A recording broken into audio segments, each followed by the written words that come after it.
Well, the problem is that in order to operate so-called mining or hashing rigs, in order to operate a bunch of hashing rigs, effectively, you have to run them 24/7, which means you need base load. You can do that with solar and wind plus battery, but if you only did it based on solar or wind overage, your hashing rig utilization would be much less. So you'd be at a disadvantage.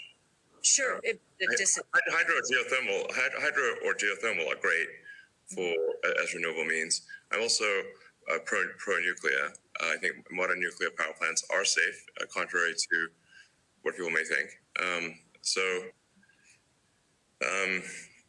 really think it's possible to make very, very extremely safe nuclear.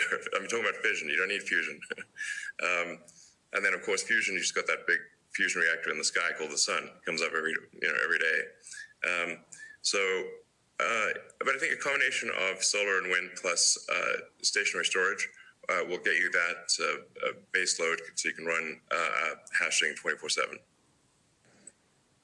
I'm curious if any of you have thoughts on how what the industry can do to accelerate the transition to renewable energy. And like Elon specifically, could Tesla Energy or Starlink play a role? Well, I think Tesla can play a role.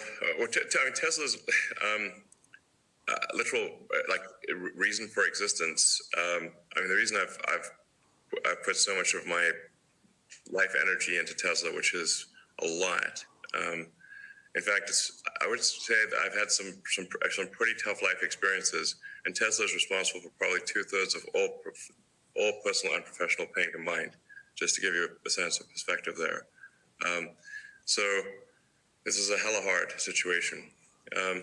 But we do solar, commercial solar retrofit, as well as the solar roof, and we make consumer battery packs called Powerwall for houses and small businesses, and then the utility scale, which are gigantic. These we've done now a number of gigawatt hour installations. That's a lot.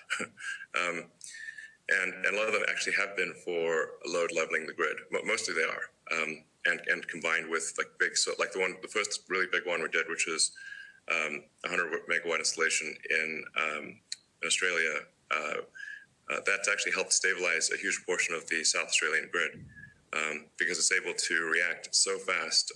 In fact, at first, because they've got a billing system in Australia that I think works at the sort of millisecond level, and we were operating at the microsecond level. So the system was operating so fast that the measuring system couldn't see it. But so Tesla's certainly doing a lot to enable renewables, especially wind and solar. And in fact, the limiting factor for us right now is cell production. So we need to both internally get the Tesla internal battery cells produced, as well as increase supply from suppliers. Generally, when I talk to our suppliers, and they say, how many cells would you like? I say, how many cells can you make?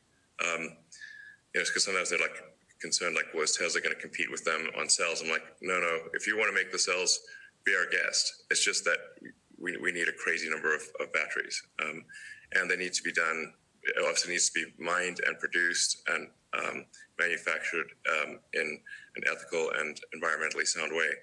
So, Tesla, we really do aspire to be the good guys, to be a company that people can believe in. That doesn't mean we don't make mistakes, but that's what we try. So, but I think generally hydro, especially existing hydro, is good for mining. Geothermal, there's lots of places in the world that have geothermal energy. Like I said, nuclear is also good.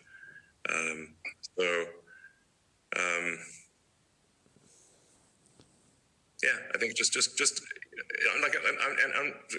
said earlier, the expectation is not that the energy production must be pure as the driven snow, but it must it can't be using it also cannot be using the world's dirtiest coal, which was for a moment there.